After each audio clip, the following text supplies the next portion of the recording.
Welcome to Previously on X-Men, the podcast that looks at X-Men comics, movies, shows, characters, and more. I've got Nick with me today. Hello. Hi, Nick. Now, the last time I was on this show, you hightailed it out of here and left me to cover a very unpleasant topic. I did, and I don't want to talk to you right now about that. Okay. Well, listen, you're going to have to because Eric has your keys, and you're not... It's not going to happen again. Is all I'm saying. Okay. So we're in this together. Listen, we'll get back to this. Okay. In a minute. Here. Okay. Today we're going to be talking about the 2011 miniseries Astonishing Spider-Man and Wolverine. Okay. Now, this was your idea to do this particular little run. Yes, it was. Yeah. It's a 6-issue run. It is. And you were like, well, what if we did this Spider-Man Wolverine thing? It's a crossover with the X-Men. It's so interesting. Wouldn't that be fun if we did that? And that was your idea. Yes. Mm-hmm, my love of Spider-Man and the X-Men melding goes back to the mid-'80s with Spider-Man and his amazing friends. And when it's like Iceman and Firestar. Yeah. On the Spider-Man That's right. show. They did a lot of X-Men episodes in there. I owe Spider-Man and his amazing friends a lot of my particularly Marvel knowledge because I feel like every time I was introduced to a character, it was on that show. Like Thor, Iron Man, the X-Men. Like it was Spider-Man and its amazing friends. Back to that. Yes, now you're making it sound like there's a lot of really good foundation for you choosing this particular run. And it love makes it sound time travel. Super. You do? You like time travel? I read a lot of time travel stuff. You like crossovers in general? I like crossovers, yeah. Are you suggesting I have an ulterior motive? It feels to me, okay. I feel like it might be revenge related. Because you made me watch the Mojo episode? And made me record the Mojo episode? Let's just get into it a little bit. Okay. Let's just get into it a little bit. Okay, so this run, as I said, it's a 6-issue miniseries. Yes. It was written by Jason Aaron. He's done a bunch of stuff with the X-Men. Okay. Several Wolverine-centric kinds of things, including Wolverine and the X-Men. I never got into Wolverine and the X-Men. I don't know why. Eric likes it. I've read it. I don't remember how I felt about it, but it's in there somewhere. All right. Jason Aaron's also done X Factor, Amazing X-Men, and Schism, which I have read. Yeah, I like Schism. I enjoyed that. That was pretty fun. I've read a lot of his. He did a Hulk run that was pretty highly regarded. I didn't really like it, but... That feels like a trend for you. I guess, yeah. If it's popular, you try, but you don't like it. If you really, really like it, usually it's like people think it's too kooky or something. Well, I'm currently reading Immortal Hulk, and I am liking that, and it is pretty kooky. Does that track? It is pretty kooky, so, you know. I really liked, he did Star Wars comics. I really liked those. Yeah, when Marvel, launched the new line, post-Disney merger and all that. Yeah, that was pretty fun.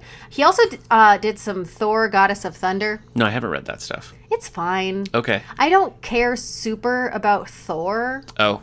So that would be a problem. Right there. Yeah. Right there. Yeah. I mean, I did because it's a woman as Thor. That's kind of vaguely in my wheelhouse. But the movie that they're doing with Jane Foster as Thor coming up. Yeah, I can't believe that they're getting what's her face. Natalie Portman. Natalie Portman. I don't know. Whatever. Anyway, he did that. Yeah. The art is by Adam Kubert. I'm not sure. Kubert.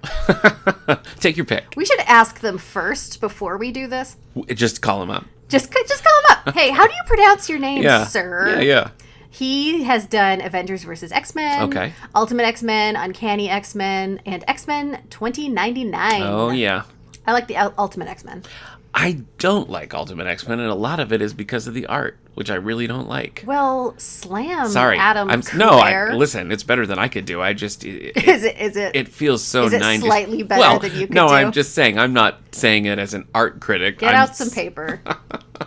I just mean it's not to my personal taste. Yes. No, I understand that. Art. Well, that's why I don't particularly like the really early comics, because I don't like the art style. And you do. Yeah. Well, that's just how I grew up, quarter bins and picking that kind of stuff up. So I'm just so used to it. Yeah. I guess let's just dive into our reading of this. Okay. I had never heard about this until you suggested it. Yeah. And I started with the first issue, obviously. And I was initially a little well, this is weird, and I don't super like it. It throws you right in, doesn't it? But did you like it right away, or did you know about it, like what was happening before you read it? You know, I read I've read a lot of the Wolverine stuff that was happening around that time, and I read a lot of the Spider-Man stuff that was around this time, so I just kind of was like, oh, I should read this, but I didn't know anything about it going into it. Can I ask you, did you read it before you suggested it to me? Yes, I had read it before. You? Yeah, I did. Monster! Yes. I suspected, but now I know. Okay. Yes? Okay, so it starts, okay, and we have Peter Parker in, I thought Savage Land, but it wasn't the Savage Land. Yeah. He's got a beard. He's apparently been in this place by himself, kind of stranded for some long amount of time. He's got a beard and stuff. Right. So we've got kind of like a Tom Hanks castaway situation. Well, I mean, the whole thing, he's got kind of a makeshift fortress, and you can tell that there's carvings he's done. You can tell time has been spent here. Yeah, so you're just thrown into this weird Peter Parker's in this thing. And then he sort of talks about this other person. Yeah. That is there because he's the only. What does he say? Does he say he's the only human left? I think so. Yeah, or something like that. Mm-hmm. Anyway, Peter is doing science, as Peter is known to do. Yes, he has again sort of a Gilligan's Island-esque telescope that he's made. Yeah, and he's looking. He says that he's being like the professor. Yeah. From Gilligan's Island. Right. But anyway. He's figured out that some catastrophe is coming. Yeah. We don't fully know what he means yet. Yeah. But then he goes down into the valley, and there's a village of some kind, and it appears to be like Cro-Magnon or something, some sort of early human version thing. Yes. Although he does say that it's before the dinosaurs were extinct. So I don't really know what these people are supposed to be. Well, so there's the small folk, which is who the people are, and there's the kill folk. That to me is very reminiscent of like Moon Boy from Jack Kirby's Devil Dinosaur. Well, Devil Dinosaur comes into it. And so I wonder if that's kind of the thing that they're going for. I think it is. Looking at that time. I guess I assume it's supposed to be like these are a species that disappeared without any trace. Yes, I think that's the idea. Okay. Yeah. Well, anyway, so there's a village, and he goes in there, and there's is he the chief? There's a whole thing where the kill folk are trying to take out all of the small folk, but they have this champion. That's right. Who is Wolverine, because he's small. That's right. But yeah, so now what has apparently happened, and we still we're just picking things up as we go along. So it's you're thrown to the deep end for sure. Yeah. So Peter is coming because he needs to tell Wolverine about this catastrophe, but Wolverine has already told him that he doesn't want to talk to him anymore. Yeah. Seems what's happened is that Wolverine has decided this is where we're going to live. Yeah. I'm just going to move on with my life, and apparently that involves me getting intimately involved with this little tribe. Yes. And Peter has been keeping isolated because he doesn't want to affect the timeline. Right. Yeah, he's very specific with him. I keep telling you not to help these people, not to, get involved with them. The small folk all refer to Peter as the Spider God. The Spider God. The Spider God is coming. And it's clear right from the get-go particularly from Wolverine's side of things, they do not like each other. There's a real antagonism betwing the two of them throughout. I get what they're doing. It feels a little too much. Yes, it does. I guess I sort of kept waiting for what's the real reason why they have this beef, and it really just kind of seems like Peter's quippy and fun, and Wolverine's gruff. The end. Yeah, exactly. And I guess maybe it's it's only the two of them, and clearly they've been there a long time because of the statues that Peter has sculpted. Yes. And that kind of thing. And this is so it's probably just a personality clash, but it just feels, I don't know, it just feels too gimmicky, I guess. Yes, I think around this time was the first time around when the new Avengers team formed, and you had Wolverine and Spider-Man working together as new Avengers. So it's probably playing on the relationship that's in there a little bit. I haven't read that era of new Avengers, so I can't say. But listen, as coming from the X-Men podcast side of things. Yes, please. It leans a lot into Wolverine getting exasperated with Peter. And it's just he just is surrounded by precocious children 100% of the That's time. True. Yeah. Well, so, particularly in Wolverine and the X-Men, the series that Jason Aaron writes. Yeah. So, yeah. So, yeah, it just feels like they just got to, wouldn't it be funny? Yeah. If Wolverine and Peter Parker had to be trapped together and they clash. Yeah. And that was just sort of it. Yeah. Well, that's, I mean, I guess we're kind of like skipping to the end a little bit, but that is, I think, one of the issues with it here is that I don't think it would be that hard to have some sort of inciting incident that really like put them off of each other. But that doesn't happen. Schism, if you will. Yes. Anyway. Yes. So they're, for whatever reason, they don't like each other. Yes. But Peter feels it's very important that he tells Wolverine that tonight is the night that the asteroid that either ends or begins the Cretaceous period. Eric is going to be very mad at me. Whichever is the thing that made dinosaurs go extinct is happening tonight. Yes, I think he'd take issue with the fact that a meteor killed the dinosaurs as well, but... Well, yeah. You know what? But whatever. Yeah.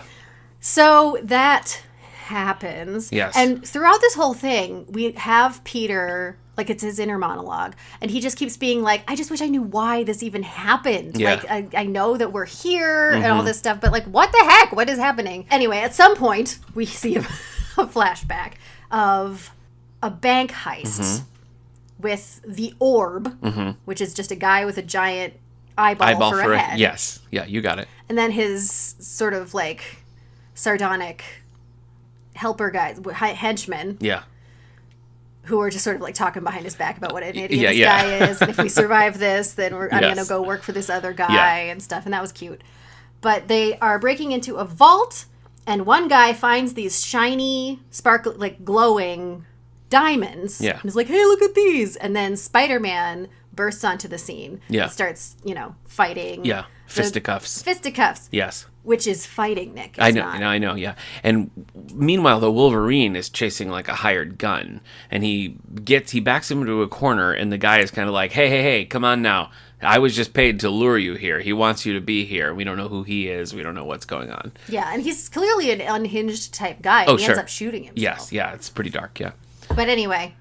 Ultimately, Wolverine and Spider-Man both end up in the bank with the shiny diamonds. At the exact moment that these shiny diamonds are happening, and they like fall to the ground, or someone punches something that makes something for whatever reason they come into contact with these diamonds, and then that is what sends them to where we saw them in the beginning. To where we saw them, yeah. So that's the end of the flashback. I do like how when they first get to the dinosaur times. Yeah.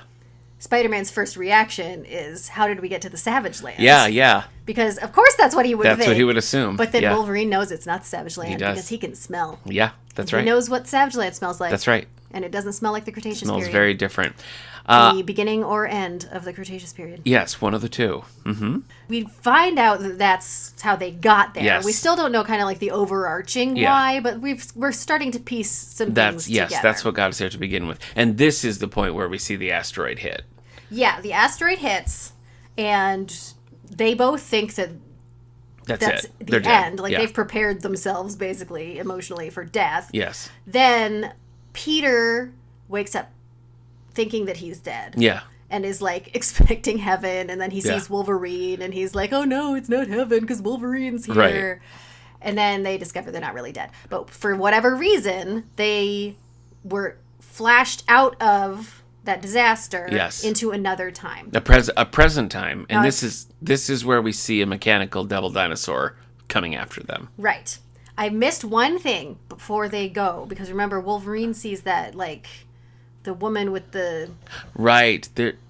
Yes. Okay. Spider-Man is being haunted by visions of this woman that he's carved into these rocks. Yeah, but I don't think it's the same woman. He just keeps seeing her over and over again. Yeah, that's true. That is an important thing. That starts in the beginning. But also, at one point when Wolverine's in the jungle by himself, I think pretty close before the asteroid hits, he's sort of, like, tackled by a woman who has, like wire hair kind of thing. Like, it's, like, cyborgy kind of hair. Okay.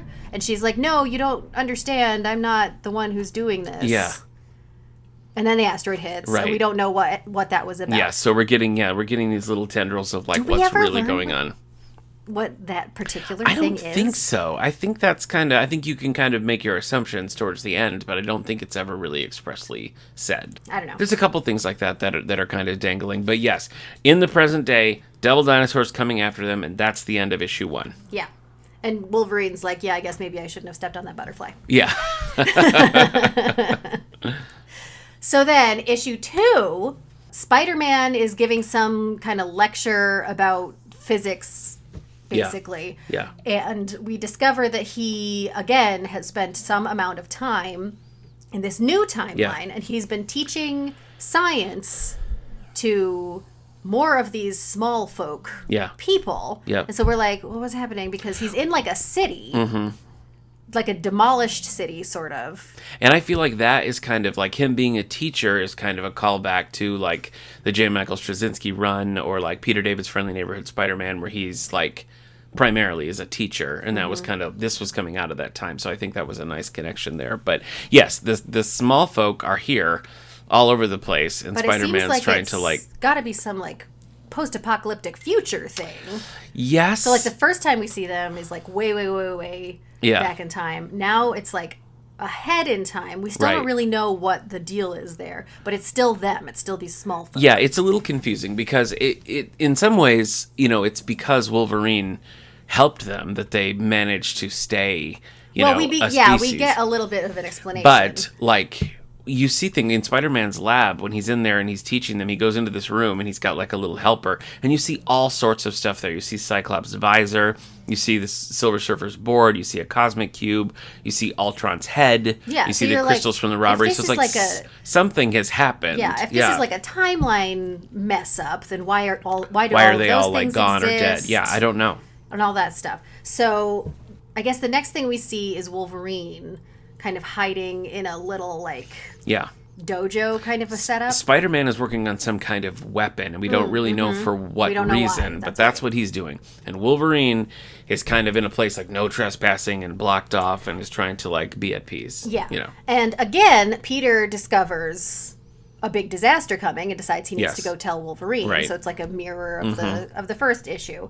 And when he discovers this disaster's coming, then the small folk dudes who are working with him are like, oh, well, I gotta go to the temple to deal with that. Yeah. So they run off to the temple. Turns out the temple is this dojo that's all blocked off that Wolverine's in, because the small folk think that he is their messiah. Right.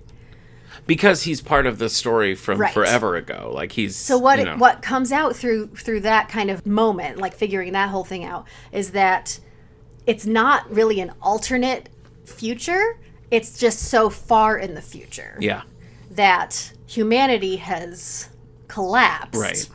The thing that changed was that Wolverine saved the small folk. Yeah. So that they could sort of like exist in some subculture. I don't know how they could do that without people ever being aware of them. Yeah, but that's the theory. And then once humans collapsed, then the small somehow, folk, then the small folk assert their dominance. Yeah, came up and were like, we're going to take science classes from Peter Parker. Right. And so that's that whole thing. So we have this small folk thing that just kind of keeps running through the whole 6-issue thing. They all think that Wolverine is their messiah because he was the one who made their ancestors survive the asteroid by making them, self-sufficient or whatever. He taught them how to make beer. Yeah, he did. He helped with that. Yeah, and just like stay in the shadows, stay out of the way, survive. Like he just taught them, I think, that instinct that they did not have before. They did when Wolverine was done. But this time, so for the first disaster that Spider-Man learned about, he came to Wolverine just to let him know we're all going to die, whatever. Right. This time, he's like, the guy is coming back. We don't know who the guy is, but some guy who caused some disaster in the past, he's coming back. And this is why Peter's been looking for a weapon to stop whoever this guy is because he knew he was coming. Right. This time when he tells Wolverine that the guy is coming back, it's because he wants him to fight. He wants him and Wolverine to team up against this villain that's coming back to destroy everything. But Wolverine's not interested. Mostly, I think, because he's got a chip on his shoulder because people are worshiping him. Yeah. I think, like... ordinarily, he might just be like, yeah, sure, whatever, I guess I'll fight. But this is like, I can't I can't save people. Well, yeah. I'm just Wolverine. I think for him to, like, go and accept this mission, he feels like he's accepting his role as, like, the messiah of these people. Yeah. And he won't do it. Yeah. That's a very Wolverine thing. Sounds on. Yeah. It's on brand. Wolverine, during this whole time, keeps having this sense that someone's looking over their shoulder, that he's being watched. And it's driving him a little crazy because, like, he can't figure out what it is. Yeah, and we get just, like, as the reader, we get little tiny glimpses, because there's, like, I think it's in the first issue, at least in the second issue, we'll just see, like, a person on a cliff. Yeah, like a silhouette. Who's, like, watching. Mm-hmm, yep. And you don't get anything about them. No, but you you sort of are like, yeah, someone's watching. I don't really get it. And finally...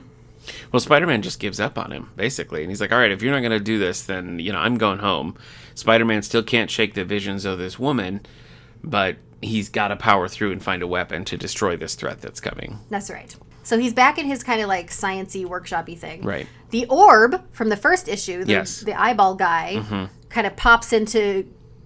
From like a feels like he's like a teleport kind of situation, appears, but he's now all like Rambo'd out. Yeah, he's very macho. Yeah, for sure. And he says that like the Minutemen are coming for him. Yeah, he needs the crystals. The Minutemen are on his tail. We don't know what that means. Yes, and so apparently the orb, has also been bouncing through time. Yes. But it seems like his bouncing has been more intentional because he's looking for the diamonds, which are fuel. Yes. Yes. It's like maybe he knew what the diamonds were to begin with. Yeah, which makes sense because he was the one stealing them. Looking for them. Correct. But, so anyway, that's weird. And then, like, he gets sucked away into, like, a time portal, and Spider-Man's just like, well, what the... Yes. Well, he's about to kill Spider-Man, and somebody, like, stops him from killing Spider-Man. Yeah. And we don't really know what, but he says that he's like, no, it's Czar that you want, not me, and that's all we get. Yeah. Okay, so that happens. Spider-Man is, this whole issue, he's just like, what is happening? Yes. So then he's still confused, but he gets a call from like a worker. He sort of seems like he's got some of these small folk who kind of like assist him with his sciencey stuff. He gets a call from a workplace. Site 17. Site 17. Yes. That they found something and they need him to come. Yes. And so he comes. Yes. And what they have found, it is a briefcase and it has a symbol on it. Do you know what that symbol is? It's the Phoenix. It's the Phoenix symbol. The Phoenix. Yes. Remember the film Dark Phoenix? You know I do. Okay. I remember that film. Well, I think where they're at is actually like the underground levels of the Xavier School. Yeah, because you see a big circular X. You do. Like one of the doors or something. And you see kind of like rubble on the surface, and then you go down, and it seems like you're in the area where you have, like, the Danger Room, Cerebro, and all that. It seems like what we're seeing. Yeah. And yes, he finds this Phoenix briefcase. Mm-hmm. He takes it home, and is like, okay, well, this can work for us, but it's going to kill whoever has to do it. Yes. But we don't see what it is. No. Yet. Right. Then, the person who was coming back comes back. Yes. And it turns out that it is Doom. Yes. But, like, as a planet. Yeah, it's like... So I guess what I sort of assumed was that Doom was the one forever ago who caused whatever cataclysm. Yeah, well, that's what it... Yeah, because what it says is that Doom was... Like, in his old age, he wanted to keep living. And so he transferred his consciousness into what Spider-Man says is the only thing big enough to hold his ego, which is a planet. Right. Ego the Living Planet. We're referencing Ego the Living Planet here. Okay. I think that's what it is, that Doom just kind of like took over Ego. Took over Ego. Okay. Yes. Okay. Yes. Because I didn't understand what that meant. Yeah. Like, why are we putting a consciousness into a planet? How does that work? Mm-hmm. Okay, that makes more sense. So anyway, because he said ego. Mm-hmm. I missed that reference completely. Yeah. I think I was just distracted by it making no sense. So it turns out that Doom is still alive all of these thousands, millions of years later. Whatever it is, yeah. Or at least a version of his, a consciousness, As a planet.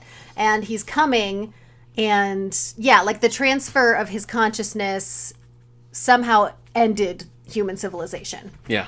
Which, my initial reaction to that was like, so in Doom's lifetime, human civilization ends.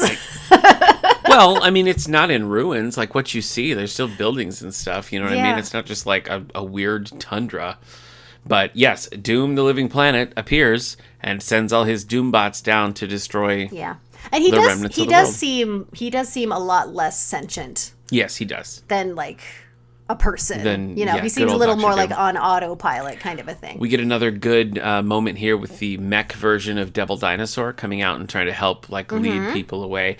I love Jack Kirby's Devil Dinosaur. Yes, I thought of you as soon as I saw it. Well, I forgot that there was any kind of like homage to Devil Dinosaur in here, so I was delighted when he kept showing up. Yeah, he's in there a bunch. Yeah, so Spider-Man is like trying to handle this situation. While I deal with Doom, Devil Dinosaur, and Mohawk Guy, you get the people out of here. Yeah. And then Spider-Man goes to his lab to get the thing from the box. Yes. Which turns out to be, and this is another one that I struggled with. Yes. It is a bullet that is containing the Phoenix Force. Yes. But I think Spider-Man is the one who fashions the bullet. No. No, he doesn't It fashion was the bullet. Oh. It was a bullet. He must fashion the gun, I guess. But the gun's branded. It's got Phoenix brand right on it. Well, maybe it was in there. I don't know. But the bullet was what was in the box. Encasing in the Phoenix. Okay. Later we'll find out who made it. Hey, there's a little Juggernaut. You see Juggernaut's helmet in the background in Spider-Man's lab. Yeah, a lot of little X-Men things like that. Well, there's lots of little Easter eggs because what he's been doing this whole time is finding all of these. Well, this is a big weapon. I'll find that. Right. And this is a big weapon, but they're all duds. Yep. So Spider-Man's pretty set on all right, Wolverine's not going to do anything here. I got to go and fire this gun. It's going to kill me. Yes.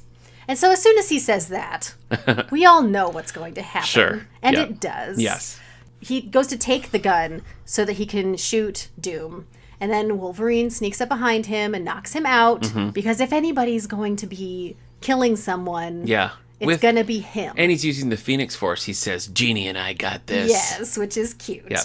He goes where he wants to go. That's the thing. He does what he wants to do. This is one of those moments where we see observers. Yeah. We get a little bit more detail from them. Yes. We get some dialogue that somebody's paying good money to see this play out. Yes. And someone calls themselves the Tsar. So, one of these people is this Tsar that the orb guy was talking about earlier. Yep.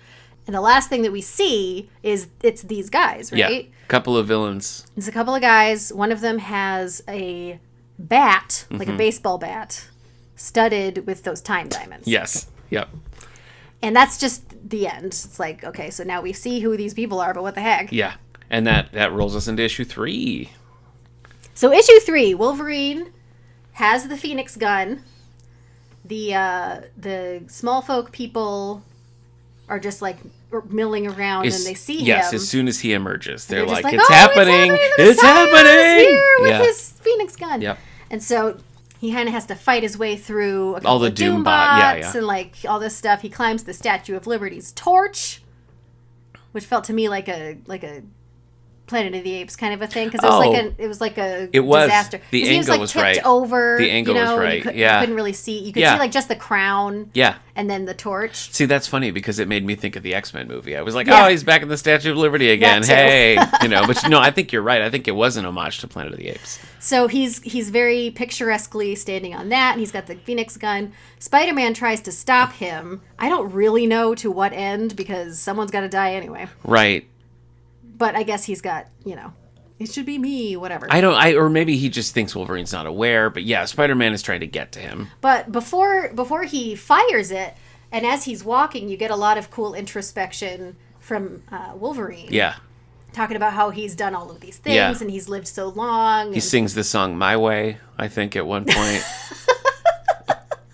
But then he's not ready to die, which is kind of a different take, I think, than you usually get from this kind of he has a thing he's like, I'm thinking through all the stuff that I've done, and now all I can think of is where did all the time go? And it is a different vibe for him. But then you also still, at the end, get a very Wolverine thing where, even though he's aware of all of those feelings that he has, he's just got to do what he's got to do. He's not gonna linger. He's just got to it's got to be done. I'm gonna do it. Bleh. He's the best at what he does. He's the best, and what he does isn't that nice. No, it's not. I mean, in this case, it's pretty nice. It's friendly. Saving the world. So he just friendly. he doesn't hesitate. He shoots the thing. He shoots the Phoenix gun, and it just obliterates him. Yes. And we see pieces. They're chunks, yep. We see chunks on a number of occasions. Yeah. But he does successfully destroy the Doom planet. Yes. I don't want to think about too much about like the gravitational effects of a planet. Yeah. Being that close. I don't think you should. And then exploding while I do that not think close. you should. Yeah. I'm not gonna. Okay. It's fine. So, I mean, we see celebration in the streets. We see Devil Dinosaur and the small folks. They're toasting Wolverine. Peter is freaking out, though, and he's heading back to the lab. I think he's sort of cracked. Oh, yes. I agree. Because he sees like the goop that was Wolverine, and he just can't take it. He scoops it up into a bucket. Yeah. With like rib bones sticking out and like Not an arm. great. Well, he takes it back to his thing, and he's just like, "This is all my fault. Everything's always my fault. I have to fix this. I'm going crazy. I'm sciencey." Well, who knows? It's really hard to tell how long any of this. I mean, it feels like it's been multiple years, many years at this point. Has to be. Where Wolverine's the only other constant. So, Yeah. like, that's the only thing that's like a connection to the like pre-bank robbery Spider-Man world, you know. And yeah, you just can't take it. Yeah. Let's pause here for just a second to talk about Peter and Wolverine. Okay. In this setting. Mm-hmm. Because as I'm talking through it, it's very Peter driven. Yeah. And like everything that happens is Peter being like, I'm going to handle this, I'm going to handle this, I'm going to handle this. And Wolverine just being like, I'm just going to sit around. Yeah. I don't know if I like that. Like, I get the idea of him wanting to just keep his nose to the ground. Yeah.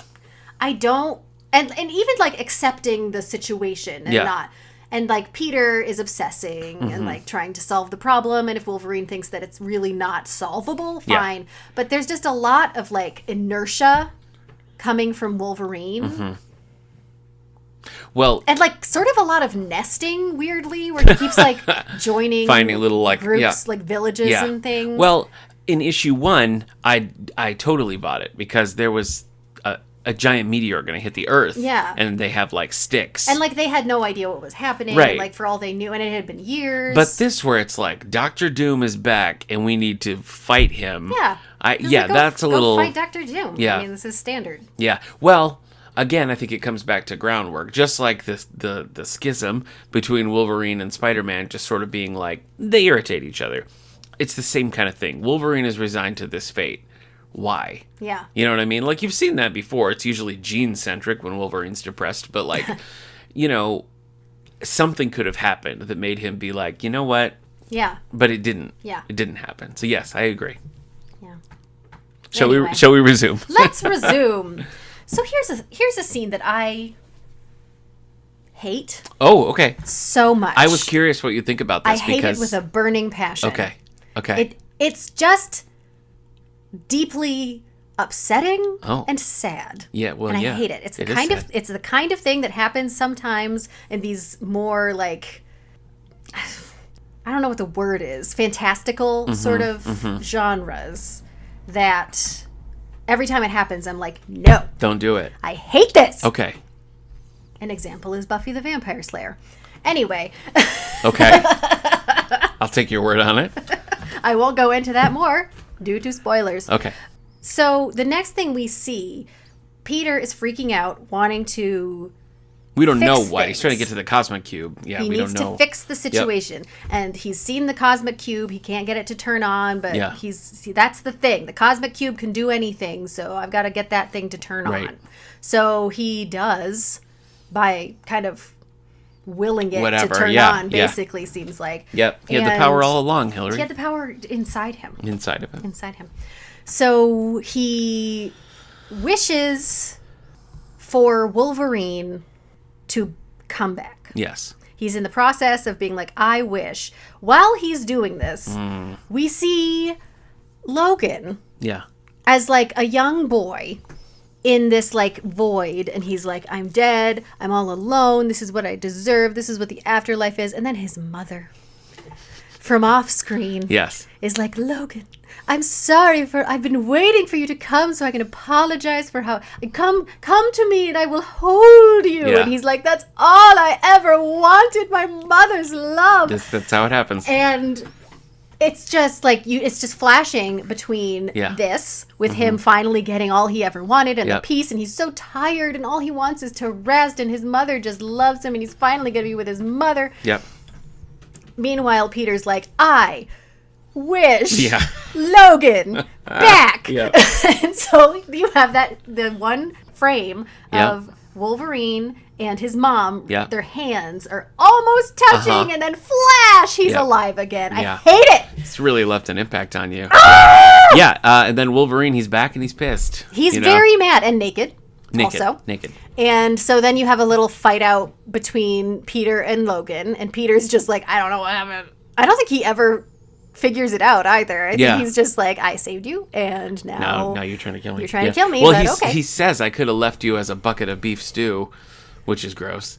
And so they're fighting, and it's getting pretty serious, and somebody stops it. Somebody stops the fight and knocks them. because right before they stop it, you get a little bit of dialogue from off screen of people being like, are we going to let them kill each other? No, we can't let them kill each other. We better do something because you're just every time you get a little bit more detail from these weird off-screen moments, and it just seems very apparent that someone is orchestrating these scenes for entertainment purposes. Correct. This is where I become suspicious, but still hopeful that I can continue. Come on. I'm still hopeful. I trust you, and I continue. So we do get a little bit of a glimpse of where they go before we get into issue 4, which is a little bit of a weird jump because you sort of feel like you have the pattern of what happens. Like there's a disaster and it flashes and there's some other time. This flash is different because they're split up. And Peter ends up in the woods covered in meat with a young Wolverine chasing him. And a pack of wolves. Chasing him in the snow. And Wolverine, you find being shoved out into a wrestling match wearing a mask with a young Peter Parker. So they're both seeing each other's. So rather than traveling together, they're tossed into each other's paths. So they're not even in the same time themselves. Right. That's the cliffhanger of issue 3. So issue 4, young Spidey pins Wolverine instantly, and that ticks him off. Yeah, this is interesting because you don't get any indication that there's anything other than Spider-Man just beating Wolverine. In a fight. But it's not a fight. Much. It's a wrestling match. He's got to pin him. But But it just happens. That's just it. Wolverine's like, I hate this. I don't like this at all.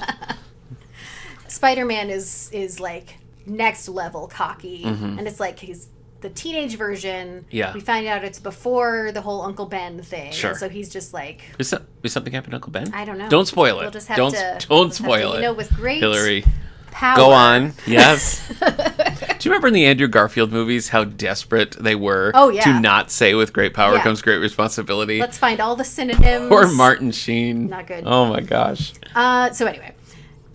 So Spider-Man, Wolverine wrestling, and then old Spider-Man and young Wolverine chasing through the woods. Yes. But then this is an unusual cut. This is the first time we see it from a perspective other than theirs. Yes, we have a third perspective. We have a full scene without them. With medieval type people climbing a mountain. Yeah, I thought it was is it the Crusades that we're looking at? I don't think it's the Crusades. I don't know, it was all the crosses and... It was something like that. Okay. You get the idea. They're like knights or something. People in chainmail on horses. Yes. And they're marching up a thing, and then you get some more of this dialogue off screen of people watching them and being like, what are we going to do about these guys? Blah, blah, blah. And they're being very kind of flippant. And the Crusade people come up against these two villains that we saw at the end of issue 3. Yes. I mean, we've seen the villains multiple times, but we really got to look there. Yeah. The Crusade people are like, we are here to fight for God and we're going to kill you. Yeah. And the guy's like, you want to see God stuff? I got this bat with time thing. He keeps calling it a time stick. I have this time stick. And so it's him, it's Czar, and this other guy. Yeah. He calls B. Mm-hmm. And they are trying to decide if they're going to just kill these guys Right. or if they're going to feed the time stick. I don't really know what that means. I'm not sure either. But I think like when he hits people with the time stick, they just go randomly into to other different parts of time. And does that energy somehow power them? That I don't think ever comes back. No, I don't think it does either, but there is an issue with later there are issues with powering the time sticks, and it does feel like that's the impression that I got when they were talking about it. Yeah. That like they were here to feed the time stick. Right. By hitting people with Yeah. it. But that they were like, maybe we'll just kill people. And you get a lot from these two of like having rough childhoods in which their parents beat them and now they're serial killers, Yes, basically. So I it's guess. just sort of a Sure. boilerplate Yep. bad guy background. And they like killing people. Yes.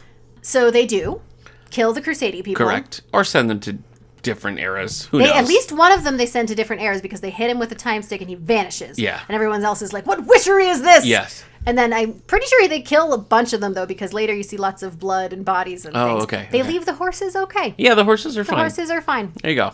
So now they're done killing people, and so they're like, let's go home. And they open a portal and they go home to somewhere near the end of time. Yes. On like an asteroid shaped like a house. Right.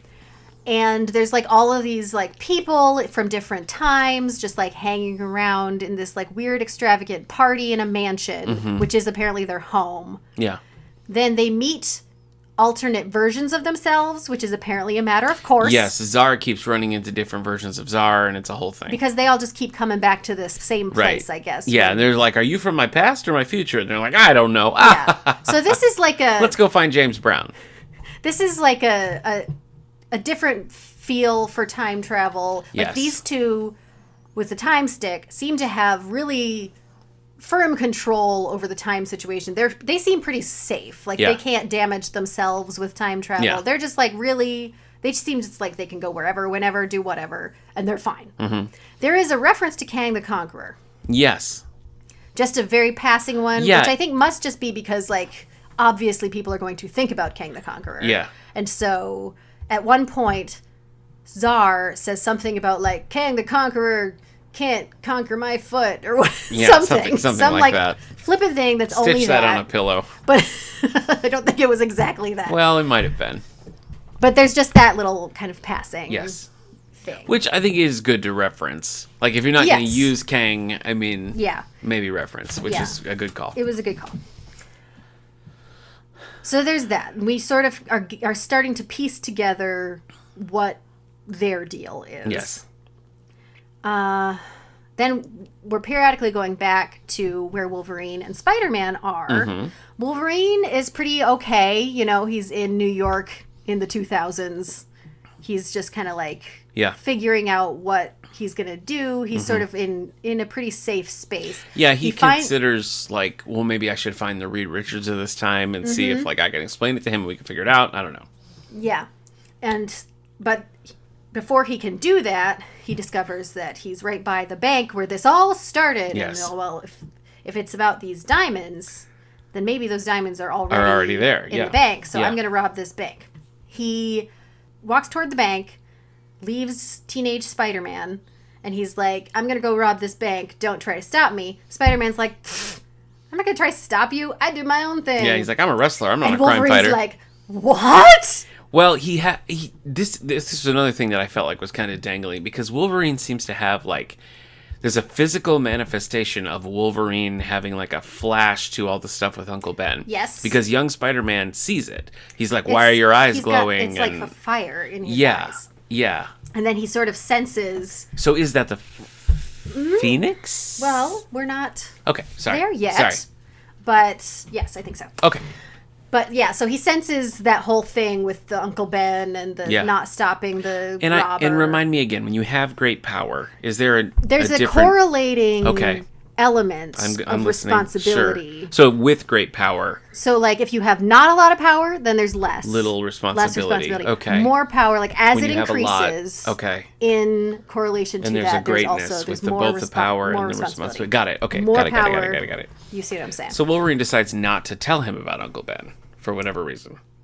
Well, because of the timeline. I think suddenly he cares? Like, now he but cares? I think he learned his lesson. I see. Okay. I think he really did learn his lesson, and now he's just sort of like, okay. Yeah. But what we get is that we have some newfound empathy for Peter. These guys are finally getting along. We're growing. We're Respect. growing as well, they're seeing each other young, you know. So then, I think before he goes into the bank, we flash over to Spider-Man, who is still covered in meat. Yes. Hasn't lost the meat. Right. Being chased by baby Wolverine. It was not clear to me until Peter said something that he was a kid. Oh, yeah. I agree. He was all like raggedy and had the long hair. Yeah. And so, not great work on the aging. Wow. Sorry, Adam Kubert. That's number 2 for the call-outs. Yikes. But anyway, he's a kid. And so, he is about to attack Spider-Man. And then there's a gunshot. Yeah. And so they both scramble behind these rocks. And Wolverine's older brother is apparently hunting him. Yes. And he has like scratches across his face from where Wolverine apparently did something. Right. He's shouting about how Wolverine had killed their father. And like their father was mean, but he was the only thing they had. And now he's going to kill him.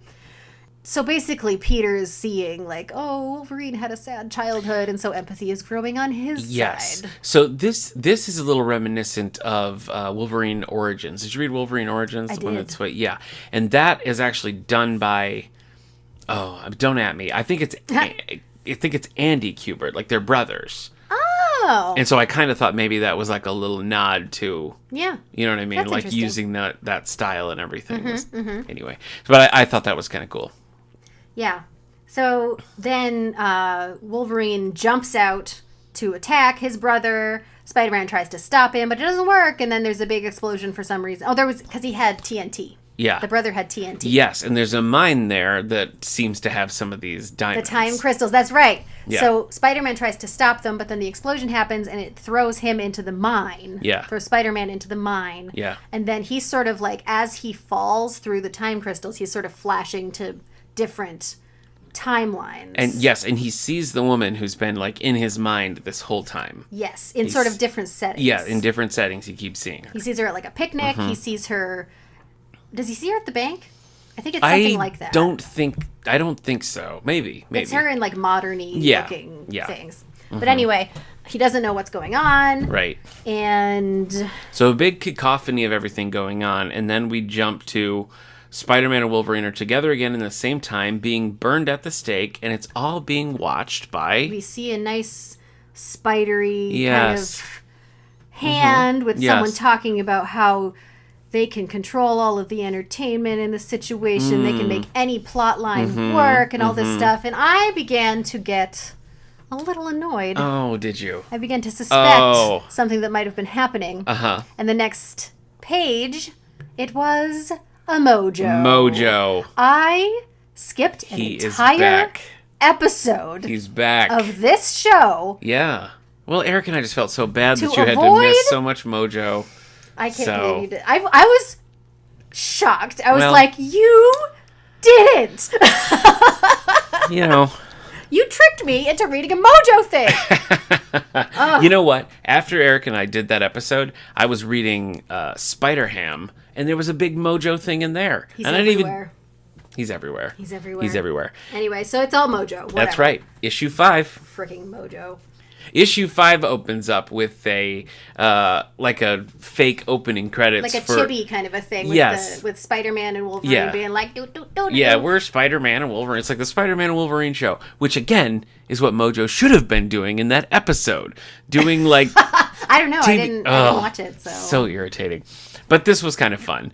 And it says Spider-Man swings in and is like, booyah! And Wolverine is like, snickety-snicked with his claws, which I thought was funny. Oh, man, it's so something you would like. So Mojo thinks there needs to be more sex appeal in this show, and that's why he's been threading this needle with Spider-Man and this girl. Yeah, so this is where we find out, because Spider-Man's been like, periodically like, why am I dreaming about this It keeps girl? coming up. What does this mean? And it turns out it is exclusively Mojo, just planting it. Only. He's just been planting this stupid girl in his head so that there can be sometime a love interest. Yes. Stupid. Yes, a little bit. A little bit. Hate Mojo. Yep. And then he's sort of bragging about... Mojo is bragging about how he made this whole amazing show happen because, like, he can control time now, and so anything they can do... what's the word? On location. Yes. In any time. Blah, blah, blah. Yeah. And then Tsar... keeps production costs down. The Tsar shows up and is like, so you're the one who's doing all of this, huh? And he's annoyed because it's really him. Right. Mojo found the Tsar. Yes. And the Tsar is the one who's actually doing all the time stuff. Yes. And we learned that Spider-Man pocketed one of the time crystals, the diamond crystals. Did we get that anywhere? Like, I didn't remember seeing that. I think it happened in the explosion. I think we do. I think it happens in the explosion in Canada. Okay. Outside of the mine with Wolverine's brother. I think that's when he gets one. Okay. And that's how they escape from the burning stake, I guess. And they're... Because it sort of feels like if you like possess one of these, then you can control where you go in time. I think so. Stuff. That's the idea. Somehow. Yeah. But yeah, so the Tsar, we just discover, is in league with Mojo. Yes. And basically all they're doing is making a TV show about Wolverine and Spider-Man jumping through time and having conflicts. I love that Wolverine's reaction to Mojo is the same as yours. He's like, Mojo, come on! Yeah, yes.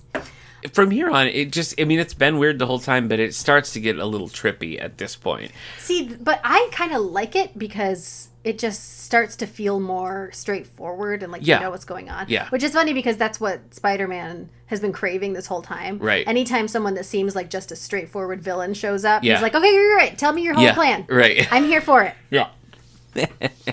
But yeah, so now everybody's in play now. Yeah. Everybody's basically in Mojo's office or whatever. You've got Spider-Man, you've got Wolverine, you've got this mysterious love interest whose name we learn is Sarah later, so we'll just call her Sarah to simplify things. Yeah. They're all there, and Tsar is going to kind of like, he's converging on them, and all of a sudden, the different versions of Tsar. Well, just one. It's funny because Wolverine and Tsar are squaring off. Yeah. And Wolverine's like, well, if you were going to beat me, then another version of you would come back from the future and tell you about it or something like that. And then immediately that happens, which is just funny. Yes. And it's like an old man version of the Tsar who's like, you got to kill that guy. You don't know what's going to happen. Everything's going to go crazy. It's the world is at risk, blah, blah, blah. Yeah.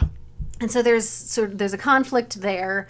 The guy, regular Tsar, is not interested in listening to this at all. And another one shows up as well. And then, but it's another one of those things. Yeah. Because who is it? I can't remember who. Oh no, it's because while they're fighting, the two Tsars are fighting, and Wolverine just chops off the main Tsar's hand. Yes. That's holding the time stick. Right. And now he and Spider-Man just go. Right. They're just gone. And Sarah. I think Sarah goes with them. And then someone, I can't remember who, says, well, why didn't you just go back in time and tell yourself that he was going to take your hand? Then that would have solved this. And then, like, right then, someone, like, dives through and is like, wait, stop! He's going to cut off your... Oh, crap, I missed it. Yep. We've got some just like fun little hijinky things randomly at the end there. Well, it is. I mean, it comes at a nice time. Like, you get the information that you need, and yes, the answer is Mojo, but you know that, and it they start to make a little bit more sense. And it's chaotic in a way that, like, it feeds into that whole feel. Yes. So they have they have the hand with the time stick, and they use that to chase the diamonds back to the source. Yes. And the source of these diamonds are this unstable planet, like another world. Yeah, just like completely random.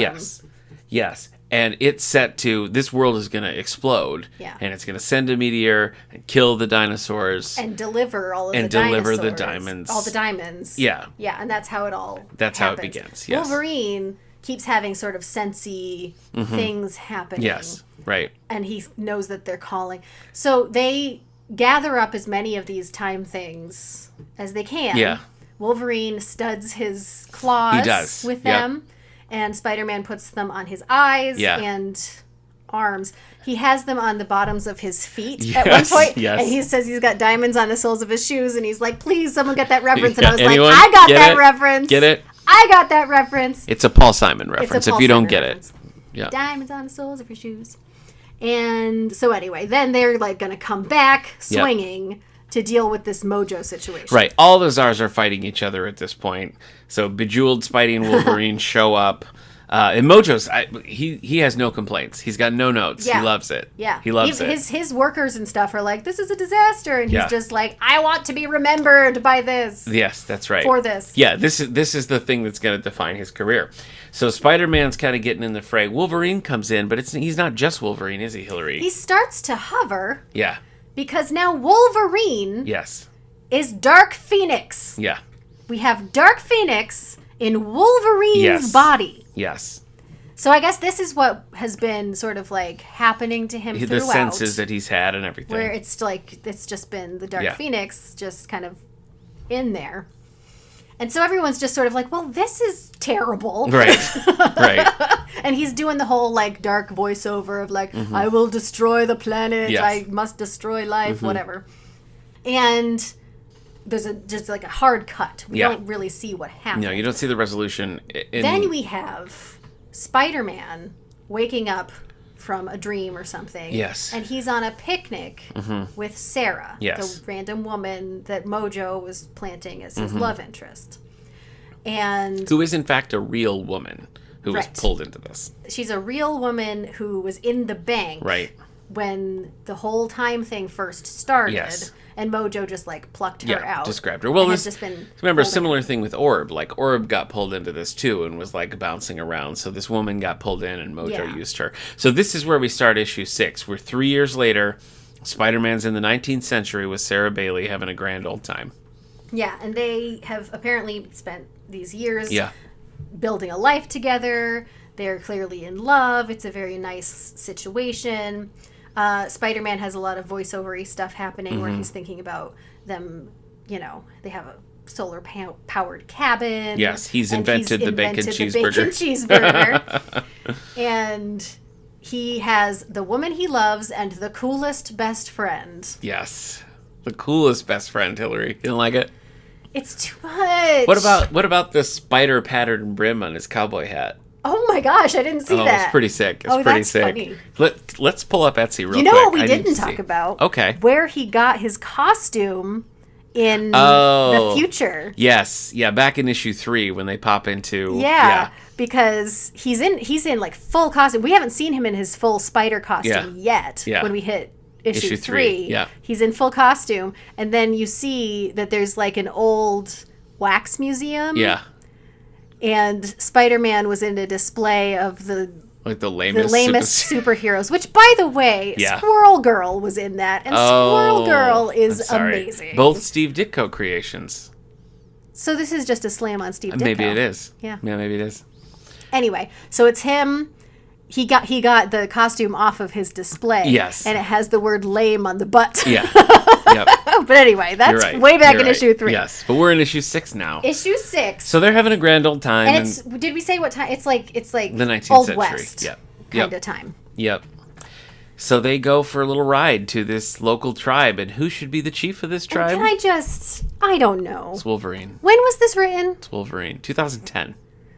I'm not wild about Wolverine dressed in full, like, stereotypical Native American garb. It was a little questionable. I mean, the headdress was like the Wolverine mask, like the points and stuff. But I wondered the same thing. It's borderline because he's like living there. Yeah, he's lived among these people. He's not for like 3 putting years. on some weird costume and like being. It's not for the tourists. Yeah, so he's adopted their style or whatever. But just like the initial thing, I was just like, I don't know. Yeah. Well, yes, I agree with you on that. From that point of view, I think when the early stuff was all about him like being really reluctant to like lead people and everything, for him to sort of find peace in the past and this like analog world where he is like in charge of he's like the elected leader of these people. For the story symmetry, I feel like it was good. Yeah. But anyway, so they're besties. They are. and there's like a big fire thing, and they're just enjoying each other's company. And Wolverine initiates a blood brother oath with Spider-Man because they're just so close. Yeah, now they've kind of like made peace, and they cut the palms, they shake the hands, the blood drips, all that, and we get a little bit about what happened with Dark Phoenix Wolverine. Right, which I think was funny. And I've been reading a lot of Squirrel Girl. Yeah, and this was very reminiscent of the kind of thing that would happen on Squirrel Girl. Okay, because Wolverine starts talking about what happened, and basically what happened, we just like flash back to that moment when Wolverine burst into being the Dark Phoenix. Yeah, and it's like nothing happens. Right. Like, what happened was, he's Dark Phoenix, he's ready to destroy the world, and Spider-Man just, like, jumps in and just like, so anyway, I think that the world is nice, and everybody should be getting along, and you know what I really look forward to about life is, I like this girl, Sarah. Yeah, and he's I talking about the girl. We'd be nice, and I just keep wanting, and that's it. Like, he just talks about nice things, and then Wolverine's like, I'm not gonna... I don't want to be Phoenix. Yeah, it powers and that's down. just it. And that was this is the kind of thing that every issue of Squirrel Girl. It's kind of corny, but I also think it works because, like, anybody else would have gone to fight Wolverine. Listen, that's the least of my complaints. Like, I think I liked that. I liked it too. I thought that was cute. Okay. The thing I don't like is their forced relationship, either hating each other or now being besties. Yeah. I don't really buy... I don't think they've put the work in. Like, I guess I understand why it would happen theoretically, given how much time has passed, but I don't see it on the page. I would have been accepting of a thing where Wolverine is just kind of like, look, we're stuck in this together. We have to solve this problem together. We're not friends. You know, and then it ends with them being really good friends. Yeah, but it was sort of a manufactured, I hate you more. It didn't feel organic to Wolverine's character in general, I think. Because, like, we have seen many times the Wolverine becoming a reluctant friend with an unexpected character. Yes. And it never plays out like this. Right. So it just didn't... Yeah. It didn't speak to me. Yeah, which is interesting. Well, I mean, I guess that's more for the wrap here. So let's keep going where we are here. Spider-Man and Wolverine are just kind of like sitting out, you know, shooting the breeze at night by themselves. With Sarah. They're talking about... No, not with Sarah, because Peter says... At this point, it's just the two of them. Yeah. And we learned that the diamonds stopped glowing. Like, as soon as they got to this safe place or whatever, the diamond stopped glowing. It hasn't worked. Spider-Man... Peter's been looking for more of them. He tried to find the mine in Canada, but he couldn't find it. Yeah. Which is, you know, that was some nice rounding out of the story, because it started with him being the one who's trying to figure things out to fix them and stuff, and that's what he had been doing. Yeah, it carries through. Here, so that was good. And Spider-Man's just kind of like, yeah, you know what, you're right. Let's just settle down. He's going to use the diamond as an engagement ring for Sarah. Only guess what, Hilary? Now it's glowing. It's glowing now. Just when he was feeling content. You love when that happens. So then the portal starts to open, and the hands start reaching out. Yeah. And Peter's like, oh, remember when the orb was like, the Minutemen are coming. I bet this is it. Yeah. Now, here's a thing I was confused about.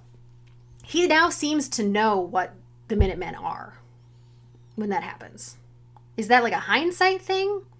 I mean, when they come out, they say they're with the Time Variance Authority. I don't think he knows what that means until they tell him. Well, no, because it's his red squares that are saying, like, oh, and it's the Time Authority, and the Time Authority are the people who come in and they fix. Oh yeah, I guess you're right. Timeline. It felt very much like he knew. Yeah, I guess I thought that was more like contextualizing after the fact, and not like Peter in the moment knows what it is. That's what I think. That was confusing, but I know what you mean. That makes sense. So, the Time Variance Authority shows up, and they're like, you've entered this timeline illegally, and we're going to put you back, and blah, blah, blah. It's very Deus Ex Machina. It is. Well, I mean, because what happens is that they scoop them up, and it sort of feels like this is going to be another step in their problems. Yeah. But what happens is that they just fix everything. Because the next thing you see is Wolverine and Spider-Man in the bank with the diamonds all, like, scattered on the floor. Yeah. And none of that ever happened. Right.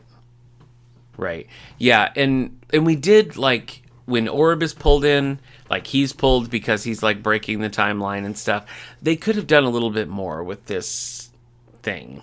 Yeah. with this, like, because the Watchers and stuff that we've seen have been like Tsar and the Mojo side of things, not the Time Variance Authority. Yeah. And so the fact that you have, in a way, three, you have Mojo, you have the Tsar, and you have the Time Variance Authority, all kind of like these observers from the outside, and it gets a little confusing at the end. So the one thing that they do that I think works is that you have the orb taken earlier in the series. Yes.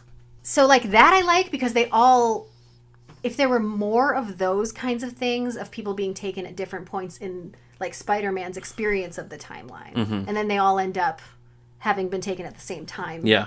From the perspective of the Time Bureau, like, that kind of thing could have been cool, but they only did it with the orb. Yeah. And none of the other people, because everybody else gets taken just at the end. Right.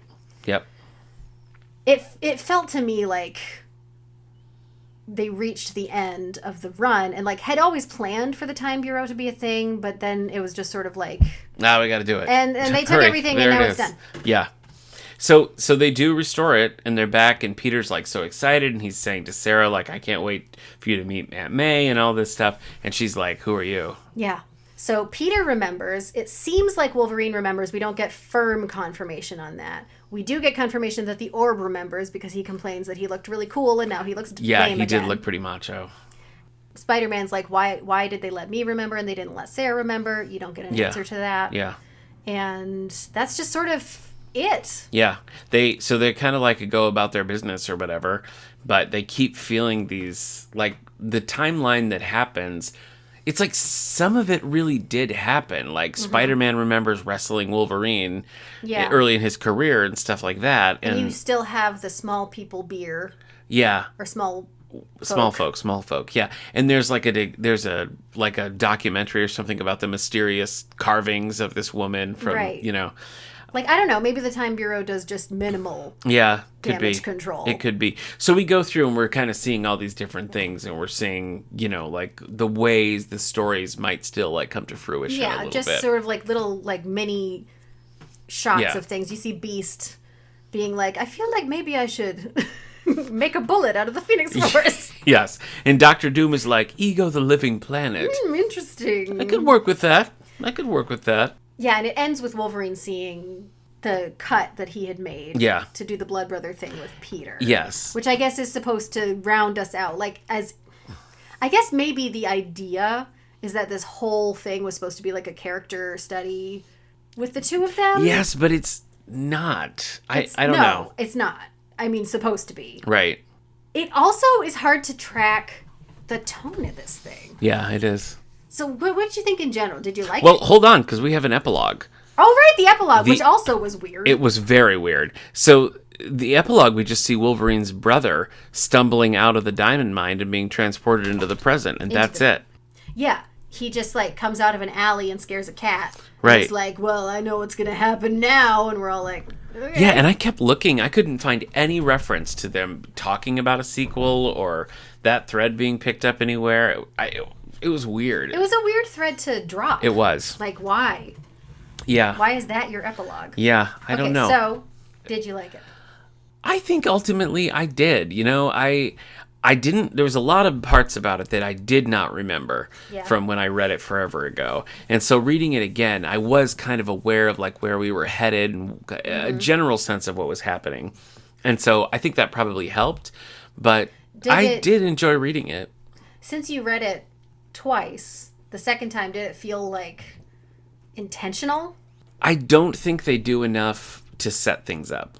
And I mean, it's 6 issues, it's short, you don't have a ton of time, but I feel like the relationship between, like, Tsar and Mojo and then the Time Authority, I think really is a lot of the problem, because there are little references to that, but even reading it for a second time, I was kind of like, is that okay? So are we, you know what I mean? Right, it just wasn't super clear. Well, yeah, and I feel like part of that, like, having 3 separate onlookers is confusing. It is. And also, the motivation is difficult because you understand Mojo's motivation because it's just do what is entertaining, ratings, and usually baby. Gross. Yeah.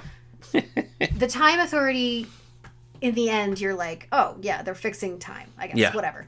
But the Tsar guy, it's hard because, like, part of it is, like, he's violent and likes killing people, but then part of it is also working for Mojo. Right. But he also has a very intense, like, I'm in charge kind of thing. And yes. And the whole, like, the party at the end of time and everything, I wasn't really sure whose party that was, like, who was responsible for that. I think it's, like, because Mojo talks about paying him insane amounts of money, and so I think it's just that he's using that money. Yeah. But when it first happens, it's like, is he just using the time stick to make all of that happen? I don't know. And Yeah. that's I feel like where a lot of it breaks down, like with the Tsar guy.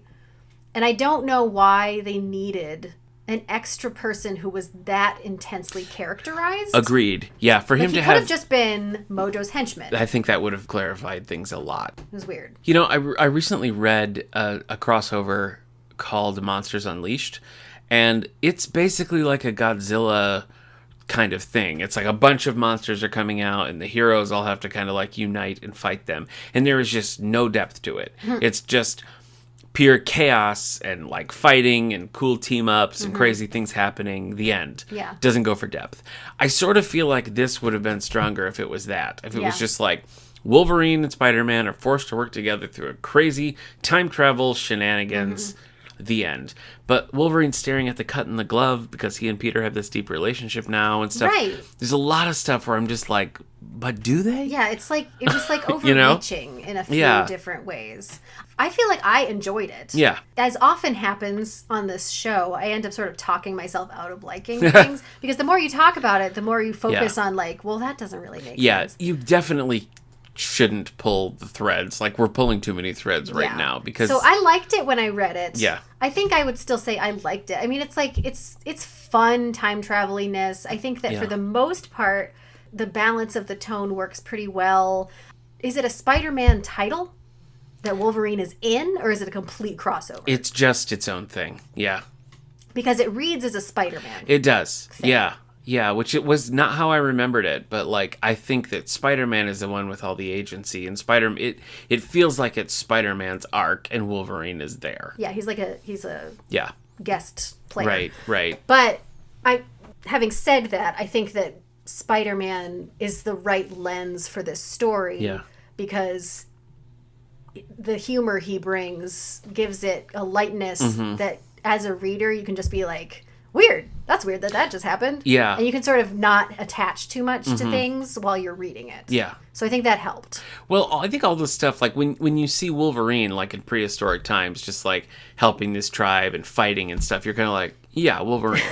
Yeah. Right. But to see Spider-Man all like, you know, crazy long hair and a little erratic and trying to like solve these problems and stuff, that's more atypical. Yeah. Like seeing Spider-Man dropped into these crazy situations where he's like losing it is an interesting thing to see from Spider-Man. So I think that the biggest weakness of the run is that relationship. Yeah. And it's almost like it should have just been the same story, but just Spider-Man. Yeah, or don't have Because such a beef between the two of them. Well, the only interesting character work that happens is Spider-Man. Because you're putting him in an isolated setting where he has to, like, do problem solving. Yeah. In impossible situations. Yeah. And that's an interesting thing to put Peter Parker into. Well, I think like back when we did first X-Men, you know, that one with Wolverine and Sabretooth starting a school. We were saying there, it's like Wolverine doesn't really need more story work as like a mentor. There you go. Yeah. You know, and so here, I mean, I guess there were a couple of situations. I mean, I know you didn't like the stuff with Wolverine's death, but like him struggling with his own, like suddenly faced with mortality, I thought was a good bit of Wolverine character work. Yeah, I think that was good. And even the afterlife-y kind of stuff. stuff. Makes me sad. Oh, sure. I don't think it's stupid. It just makes me sad. Yeah. But yeah, the stuff like with seeing his mother and the vision and everything, I don't know that I've read Wolverine stuff quite like that. So I did think that was interesting. But I think this is just... I mean, I had a lot of fun talking about it. I had a lot of fun reading it. But I think it's when you just got to kind of like fly by the seat of your pants and just flip the pages and be like, what? Yeah, I mean, like, given the content, that's the way to I go. think that's got to be what they were going for. Yeah. You know, it's just very... extreme and like, what? Oh, this crazy thing. Yeah. So, yeah. Well, it's one of those situations where, like, had they not gone for any depth, you wouldn't have missed it. But because they went for depth, and the more you think about it, the more you're like, but you didn't. Yeah. You didn't. So, like, what if they just didn't? You know? Exactly. I think that's the takeaway. Probably should have just left it as just a big, crazy adventure. Yeah. And it would have been, I think it would have popped it up a star rating for me. I think definitely. I would say read it. I mean, we've spoiled the whole thing. Go back in time to not having heard us talk about it. And honestly, I feel like knowing everything that you know, it might make it a more enjoyable read. Yeah, it could. To be fair. It could. I was ready. When I very first started it, like the first couple of pages, I was ready to be like, I don't like this. Because it throws you in too much. But like that fades pretty quick. And you're like, okay, whatever. Yep. So. Yep. No, a good fun adventure that I think is worth a read. I agree. All right. Well, thanks for joining me once again. Yes, I'm so glad you got a chance to talk about Mojo. Yeah, I appreciate it. You missed out, and I'm glad to help anytime. How dare you? Well, anyway, so thank you to Prophetic Music, who did not betray me in this episode, for our theme song. You can find out more about this show and others like it at our network's website, radiomeanwhile.com. Follow us on Facebook or Twitter at Previously on X, and please rate, subscribe, or share this show wherever you get your podcasts. Next time, we're not talking Mojo. Okay. Bye. Freaking Mojo.